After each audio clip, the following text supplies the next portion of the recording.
আচ্ছা, আপনারা জানেন যে আমাদের দেশে একটা জ্বালানির সংকট আছে।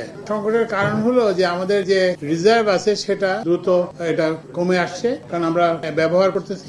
আর নতুন কোনো খুব বড় মজুদ আছে এরকম কোনো গ্যাস ক্ষেত্র আবিষ্কৃত হয় না। তো এর ফলে আমরা ওই যে এলএনজি আমদানি করতে বাধ্য হচ্ছি। কিন্তু এই যে এলএনজি আমদানি এটা খুব একটা ব্যয়বহুল। যেমন আমরা ইয়েতে করে দেখলাম যে একটা এলএনজির চালান আনতে যে ব্যয় হয় সেটা দিয়ে 2টা থেকে 3টা কূপ খনন করা যায়। তো ওই জন্য আমরা এখন যেটা এই সরকারের অন্তর্বর্তীকালীন সরকারের যে সিদ্ধান্ত যে আমরা দেশের অভ্যন্তরে এবং offshore, both inshore and offshore, আমরা এই যে গ্যাস অনুসন্ধান প্রক্রিয়াটাকে জোরদার করব। এটাকে আমরা দুই ভাগ করেছি, একটা হচ্ছে 2025 সাল পর্যন্ত, আর একটা হচ্ছে 2026 সাল থেকে 2028 সাল পর্যন্ত। তো 2025 সালের পর্যন্ত যে আমাদের যে পরিকল্পনা, তার মধ্যে অলরেডি 15টা খনন করা হয়েছে এবং এগুলোতে প্রতিদিন 176 মিলিয়ন ঘনফুট এমএমসিএফডি গ্যাস পাওয়া গেছে। তার মধ্যে আমরা 76 মিলিয়ন ঘনফুট জাতীয় গ্রিডে দিতে সক্ষম হয়েছি, আর বাকিটা পাইপলাইন না থাকার কারণে এটা দেয়া সম্ভব হয় না। এখন আমরা এই 2025 সালের মধ্যে আরো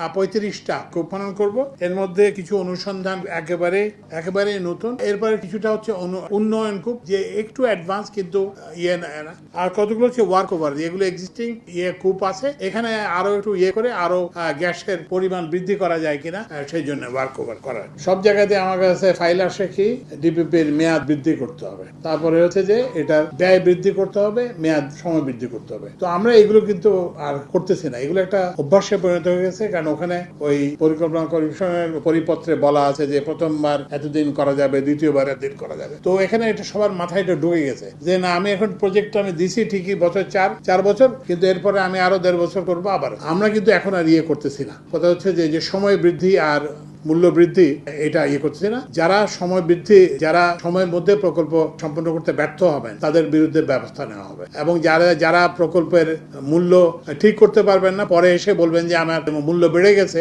এটা করবে না। আগের মতো আসলেই যে প্রকল্পের মেয়াদ বৃদ্ধি হয়ে গেলে এটা সকল প্রকল্প পরিচালককে বলে দেওয়া হয়েছে যে না, প্রকল্পের মেয়াদ বৃদ্ধি হবে না। ধরে নিয়ে কাজ করতে হবে এবং প্রকল্পের যে বাজেট আছে সেটার মধ্যেই কাজ সম্পন্ন